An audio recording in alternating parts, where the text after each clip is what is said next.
আমাদের ব্যবহার আমাদের অভ্যাসের ফলশ্রুতি। অভ্যাসের ফলে আমাদের কিছু কিছু ব্যবহার আপনা আপনি সক্রিয় হয়ে থাকে। চরিত্র আমাদের অভ্যাসের যোগফল।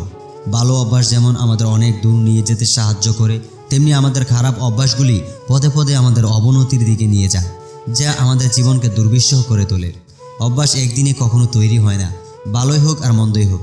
অভ্যাস তৈরি হয় একই কাজ বারবার করার মাধ্যমে। তুমি যা দেখো, যা শোনো, যা বলো, যা করো, তাই হয়ে ওঠো। মনে রেখো, পরিবেশও আমাদের গড়ে তোলে, আমাদের ভাবনা চিন্তাকে প্রভাবিত করে। তুমি পরিবেশ থেকে কোন অভ্যাসটা গ্রহণ করবে আর কোনটা বাদ দেবে, সেটা তোমার উপর নির্ভর করে। আমরা সবাই নিজেকে অন্যের চোখে সকলের চেয়ে সুখী আর আকর্ষণীয় দেখাতে চাই। ভিতর থেকে খুশি, আনন্দিত, সুখী খুব কম মানুষই থাকে। দৈনন্দিন কিছু অভ্যাসের সাথে আমরা আমাদের ভিতরের খুশিকে নষ্ট করে দেই। এই অভ্যাসগুলির দ্বারা আমরা নিজের অজান্তেই নিজের চরম ক্ষতি সাধন করে থাকি। কথায় কথায় অন্যের সাথে নিজের তুলনা করা অভ্যাসটা আমাদের সকলের মধ্যেই থাকে। মনে রেখো, আমরা প্রত্যেকেই স্বতন্ত্র ক্ষমতার অধিকারী। প্রত্যেককে দিয়ে কখনো একই রকম কাজ হয় না।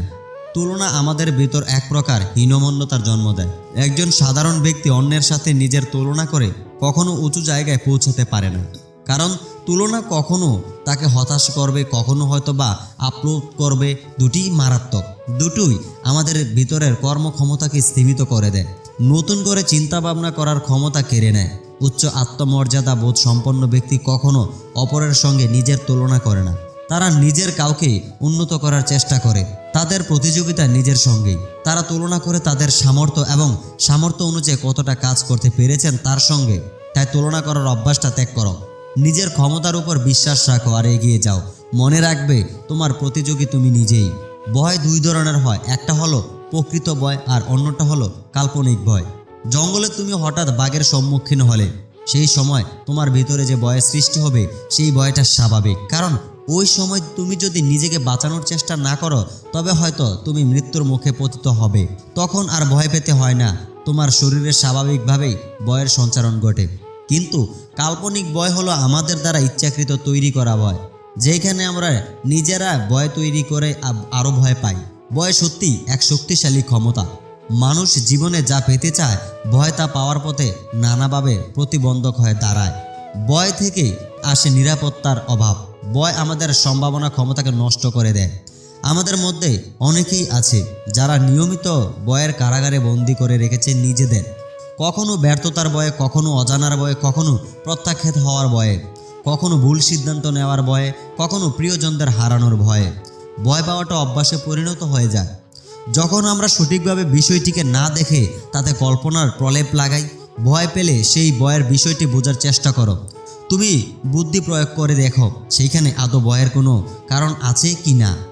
ভয়ের কারণে আমাদের নানা রকম শারীরিক সমস্যাও দেখা দেয় ও মানসিকভাবে আমরা দুর্বল হয়ে থাকি।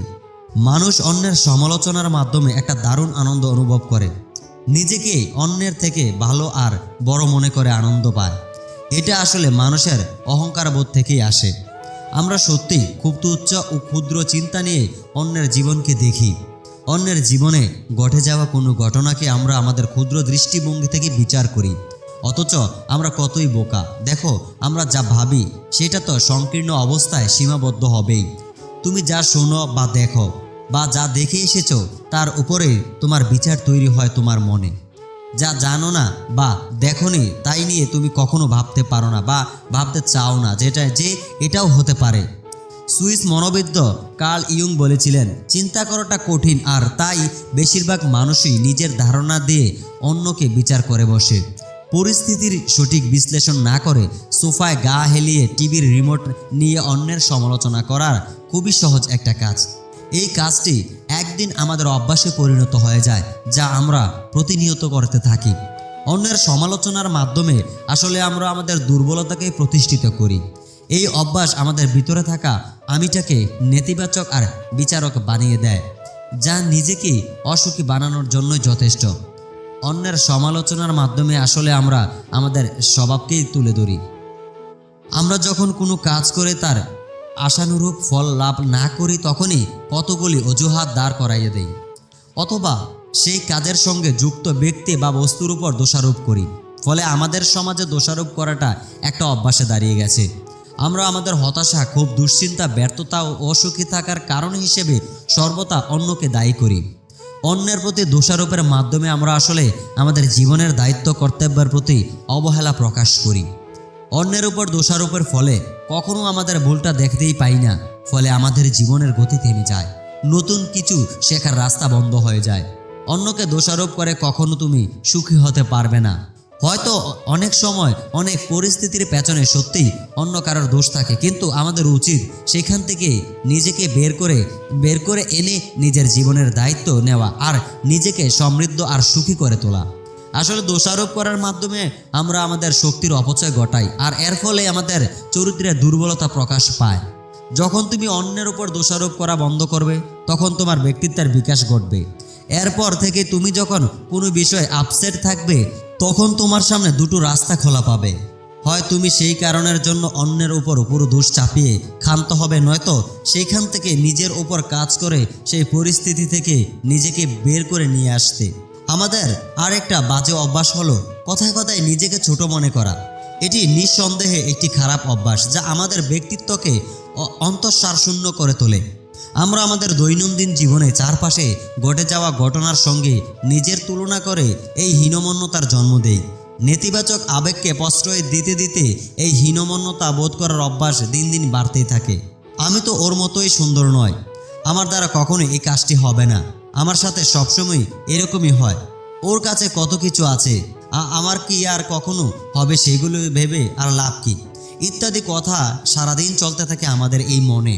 আত্মবিশ্বাসের অভাব, নিজের যোগ্যতার প্রতি অবিশ্বাস, নিজেকে সর্বদাই দুর্বল মনে করার প্রবণতাই আমাদের ক্রমশ হীনমন্যতার দিকে ঠেলেতে থাকে। এর ফলস্বরূপ আমরা আমাদের নিজস্বতাকে হারিয়ে ফেলি এবং নিজের কাজে মূল্যহীন হতে থাকি। তুমি যদি নিজেই নিজেকে মূল্য দিতে না পারো, তো অন্যরা কেন তোমাকে মূল্য দেবে বলতে পারো? নিজের ভিতরের তুমিটাকে গুরুত্ব দাও, তার কার্যক্ষমতাকে দেখার চেষ্টা করো। তোমার দ্বিতীয় আর কেউ নেই এই দুনিয়ায়, তুমি অনন্য, তুমি পারবে যা তুমি করতে চাইছো। তাই আজ থেকে হীনমন্যতাকে বিদায় জানাও আর নিজের মধ্যে খুশি থাকার চেষ্টা করো। অজুহাত। কথায় বলে বাঙালিদের তিনটি হাত, ডান হাত, বাম হাত আর অজুহাত। আমরা অজুহাত দিতে সর্বদাই পারদর্শী। যে কোনো কাজেই ব্যর্থ হলে আমাদের কেন হলো না তার পেছনে হাজারটা অজুহাত খাড়া করি। কাজটা না হওয়ার পিছনে যে নিজেরও দোষ থাকতে পারে সেটা আমরা অনেক সময় দেখি না। যখন তুমি অজুহাত তৈরি করো, তখন তুমি ভুল থেকে শেখার বা রাস্তাটা বন্ধ করে দাও। ফলে ধীরে ধীরে এটা আমাদের একটা অভ্যাসে পরিণত হয়ে যায়। অজুহাত দিয়ে আমরা ভাবছি বেঁচে গেলাম, কিন্তু দিনের শেষে ক্ষতি আমাদেরই হয়ে থাকে। সফল ব্যক্তিরা কখনো অজুহাত দেখায় না, কারণ তারা জানেন অজুহাত তাদের স্বপ্নকে কখনো বাস্তব রূপ দিতে পারবে না। তাই অজুহাত থেকে তারা দূরে থাকেন।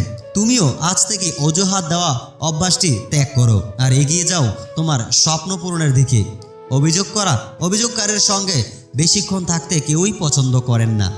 আমাদের অভিযোগ আমাদের অভিভাবকের বিরুদ্ধে, সন্তানদের বিরুদ্ধে, বর্তমান অর্থনৈতিক অবস্থার বিরুদ্ধে, দেশের রাজনীতি, শিক্ষা, সমাজের বিরুদ্ধে অথবা আমাদের ঊর্ধ্বতন কর্তার বিরুদ্ধে চলতেই থাকে। এর ফলে আমরা সেটা কি করে ঠিক করা যেতে পারে তা না ভেবে, তার উপর কাজ না করে ব্যক্তি বা পরিস্থিতির উপর অভিযোগ করতে শুরু করি।